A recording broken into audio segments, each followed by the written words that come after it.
Hästi. Tervist, mina olen siis Arne ja räägime siis hästi põgusalt, kuidas vältida ohtlike või ohtlikena näivate puude mahavõtmist ning maandada riske. Et selle eesmärgini jõuda, siis olen ma kõigepealt otsustanud rääkida põgusalt siis indikaatoritest, mis võivad siis ohtlikkusele viidata ja olen oma slaidis jaganud need 3 kategooriasse siin rohelisse, kollasesse ja punasesse, kus siis rohelises segmendis on indikaatorid, mis ei ole ohtlikkusele viitavad või mis on valedel alustel siin meie töökogemusel ettekäändeks toodud, et puu on ohtlik. Teises sektoris on siis sellised tingimused või indikaatorid, mis võivad olla põhjuseks, aga mis enamasti tegelikult ei ole. Ja punases on siis sellised näitajad, mis viitavad juba natukene tõsisemalt mingile ohule, kuid ei ole alati põhjuseks selleks, et puud peab kohe likvideerima hakkama.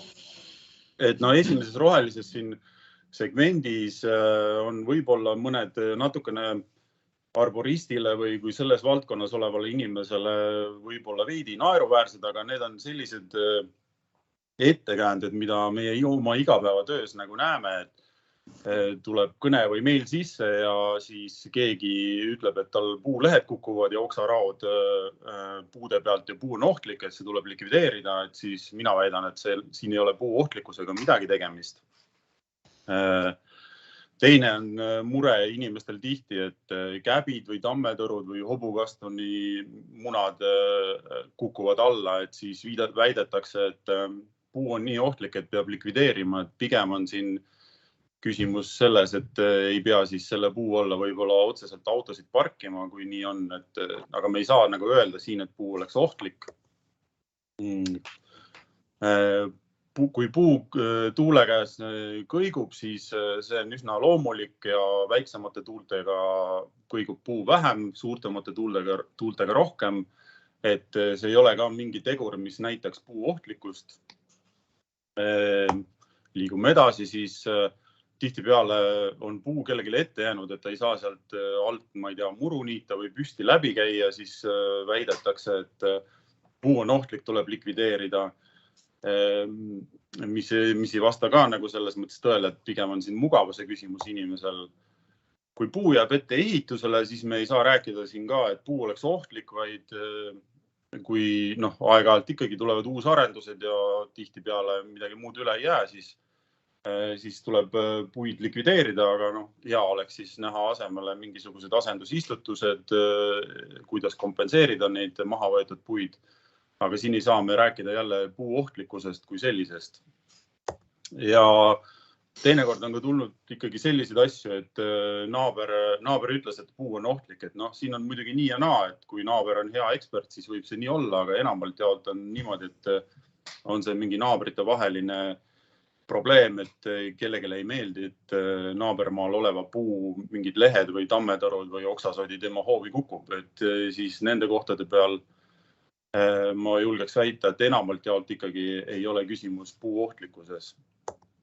Teises sektoris on sellised küsimused, et nii ja naa, et kui puu kasvab viltu ja ta on seda terve elu niimoodi olnud või kasvanud, siis see ei tähenda üldse, et puu võiks ohtlik olla, aga inimesed tihtipeale näevad, et kõik puud on püsti ja üks puu on viltu, et siis on kindlasti ohtlik, et kui me võtame, ma ei tea, näiteks Pärnu rannas mingi terve rannapargi viltused puud, siis need ei ole ohtlikud, vaid meretuuled on lihtsalt neid niimoodi suunanud.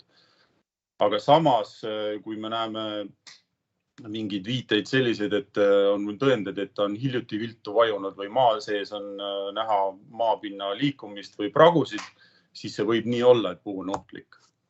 Kui puu on suur, siis inimestel tekib hirm tihti, et kindlasti on ta ka ohtlik, aga see ei pruugi üldse nii olla, et kui puu on looduse poolt ette nähtud suureks puuks kasvama, siis ja tal nähtavaid vigastusi ei ole, siis me ei saa nagu öelda, et ta ohtlik oleks. Samas suuremad puud võib-olla tuleks nagu hoolikamalt üle vaadata, et kas seal on mingisuguseid märke mis ohtlikkusele nagu viitavad, millest me räägime ka siis sellest punases sektoris siin. Kui kuivad oksad on võras, siis see on jällegi nii ja naa küsimus, et kui me räägime kuivadest okstest võra sisemuses, siis see on loomulik protsess, päike ei paista sinna võra sisse ja seal kuivavad oksad ära.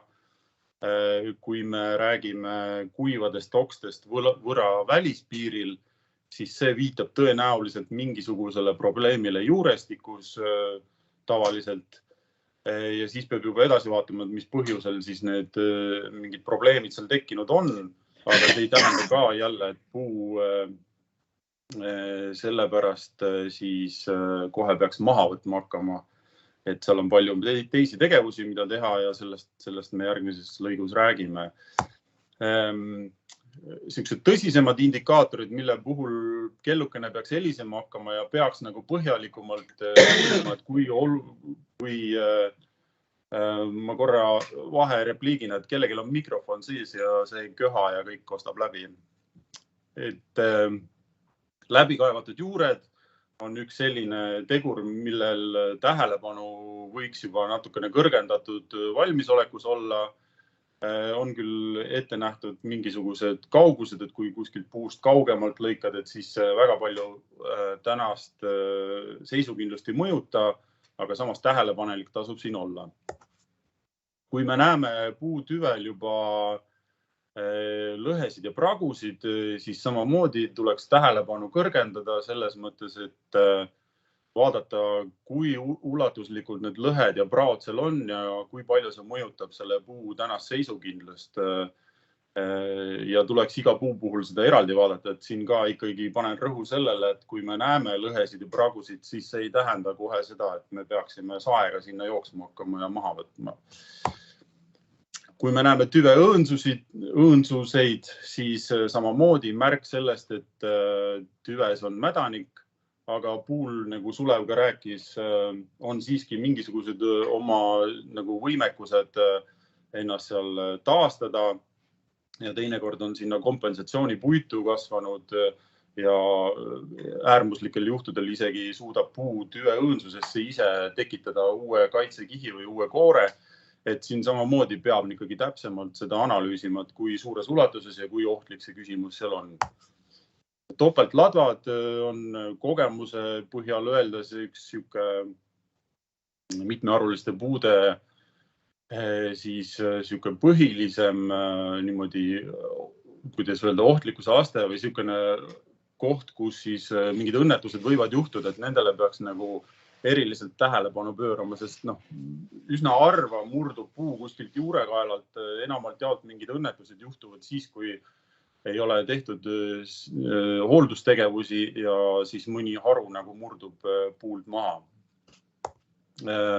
Kui me näeme seene viljakehasid, siis selle kohta ma ütleks ka, et natukene nii ja naa. Mõningad seened suudavad puudega kooskõlas elada aastakümneid, mõni teine on agressiivsem seen ja tuleks võib-olla tähelepanu kõrgendatud seisundisse viia siis koheselt.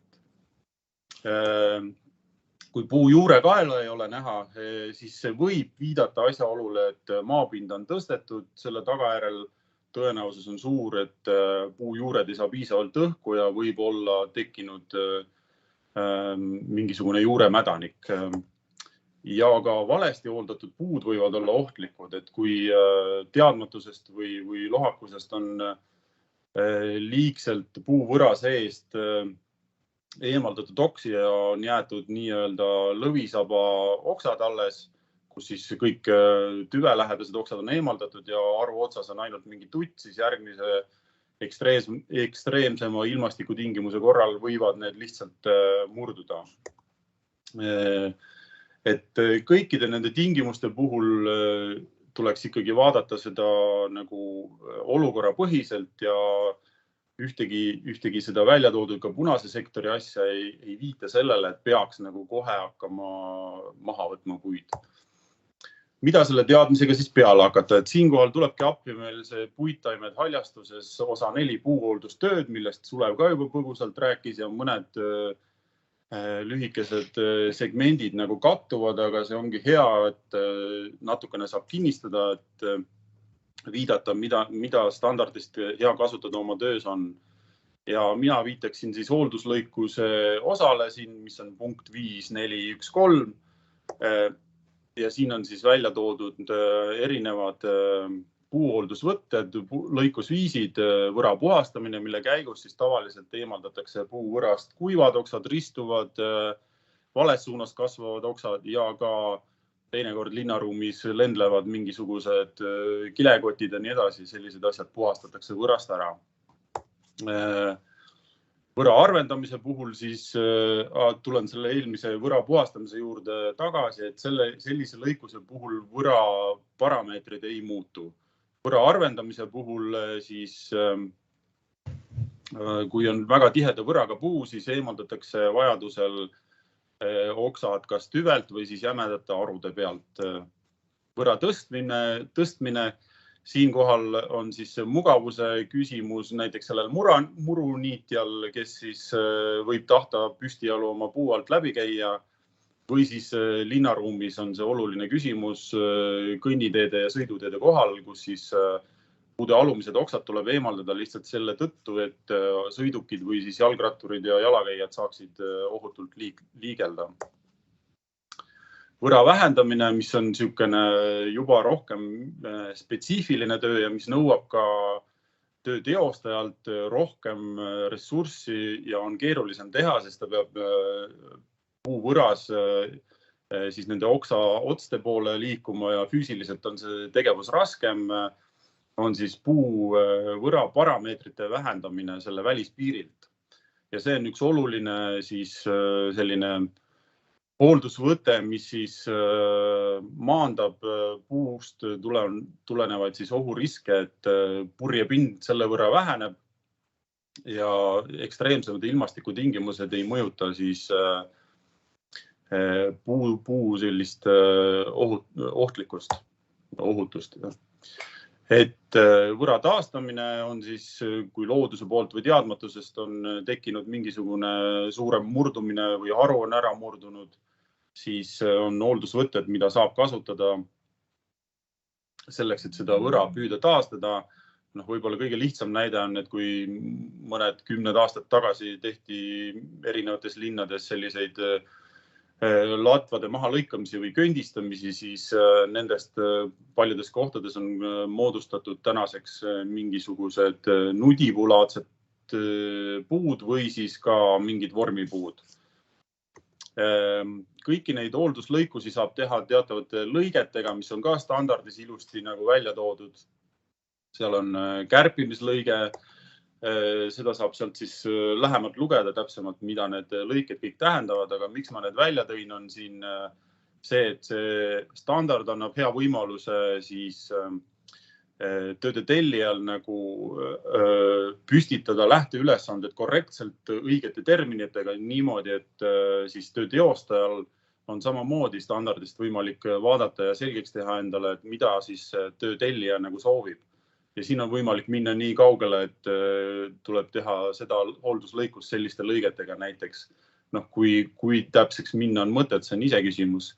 Aga lõigete juures veel, et kärpimislõige, arvenduslõige ja noorenduslõige on sellised tavapärased lõiked hoolduslõikuse tegemisel. Köndistuslõige on läbi tõmmatud siin selle tõttu, et seda tavapärasel lõikusel ei kasutata. See on pigem siis eesmärgiga hakata moodustama nudipuid noorest puust juba, ehk siis on sõlmede vahelisest alast puu lõikamine. Et siin ka siis esimene selline näide, kus siis vasakpoolsel pildil on suur pärnapuu ja parempoolsel pildil on tehtud sellele oluline võra vähendamine. Et siin oli nagu inimesel valida, et kui ta ostis endale sellise krundi, kus on üks dominantne puu suure jämeda tüvega, pilt muidugi natukene vähendab seda, et valik, et tüve õõnsus oli ka, et kui ohu maandamiseks, mida siis teha, et kas likvideerida puu üleni või siis ikkagi proovida midagi nagu teha niimoodi, et järgmiste tormidega midagi kellegile pähe ei kukuks. Ja Mulle alati meeldib, kui inimesed on huvitatud, et puid säilitada, siis koos seal rääkisime ilusti läbi, millised võimalused on ja ta otsustas siiski seda puud säilitada ja kui natuke tähelepanelikumalt vaadata, siis võra ülaosas on ka seal näha puusidumissüsteemid veel lisaks sellele võra vähendamisele. Siin on veel üks näide, mis muidugi natukene moonutab, et pildid on tehtud natuke erineva nurga alt, ja parempoolsel pildil on tegelikult juba sügisene aeg, kus siis on näha, et lehed on langenud, et ta paistab selle tõttu natukene liiga hõre välja, aga on näha, et seal tüve allosas oli suur õõnsus ja majaelanikud olid ikkagi huvitatud, et puu säiliks ja siis selline võimalus on, et taaskord on tehtud siin võra vähendamine sellises suhteliselt suures ulatuses niimoodi, et ta jääb selle maja nagu varju ja maja või seal teist poolt maja tulevad meretuuled ei mõjuta selle puu siis liikuvust või sellist ei lõhu seda puud siis, kui tulevad mingid ekstreemsemad ilmastikutingimused. Nii. Ja teine osa, mida saab teha, on siis Sulev ka põgusalt rääkis, toestussüsteeme paigaldada. On olemas invasiivsed ja mitteinvasiivsed toestussüsteemid. See on kõik ilusti standardis lahti kirjutatud, dünaamilised ja staatilised toestussüsteemid. Dünaamilised on siis jätavad puule sellise loodusliku liikuvuse, staatilised kasutatakse siis, kui tüvearude vahel on juba suured lõhed või vigastused ja tuleb fikseerida korralikult ära need omavahel. Üks näidistabel paljastusest, mis annab ka hea võimaluse tööde siis tellijatel kontrollida vajadusel ka tööde kvaliteeti ja kas on nagu korrektsed toestussüsteemid paigaldatud. Et näiteks kui dünaamilist süsteemi paigaldada ja tüve puuaru või oksa läbimõõt on 40–60 centimeetrit, siis minimaalne katkemistugevus sellel sidumisvahendil või köiel peab olema 4 tonni. Et need on kõik ilusti seal välja toodud. Siin on veel üks näide sidumisest, kus siis on kasutatud samal puhul nii invasiivset kui mitteinvasiivset lahendust.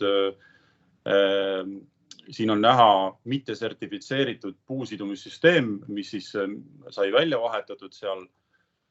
Siin on näha kunagi 10 aastat tagasi tõenäoliselt paigaldatud vana toestussüsteemi, mis on üsna viisakalt tegelikult tehtud, aga ta on oma aja ära elanud, sest ta lihtsalt hakkas juba sinna puukoore sisse kasvama ja hakkas tekkima olukord, et puu võib lõpuks nagu hoopis selle koha pealt, kuhu see surve tuleb nagu murduda. Siis sai nagu vahetud välja see kaasaegsema süsteemi vastu, mis siis näeb välja selline, et siin on praegu mõlemad süsteemid veel küljes, alumist pole veel eemaldatud, ülemine veel pole ära pingutatud. Läbi puuritud keermelattidega sertifitseeritud süsteemid. Ja siin on näha siis ilusti see sertifitseerimata süsteem on vahetatud sertifitseeritud siis puusidumissüsteemi vastu. Ja nüüd on siin see uus süsteem paigaldatud, vana eemaldatud ja on näha ka eemaldamisel see koht, kus oli paigaldatud, et seal hakkas juba see puu tüve läbimõõt juba selliseks kitsamaks jääma kui ülejäänud puutüvel.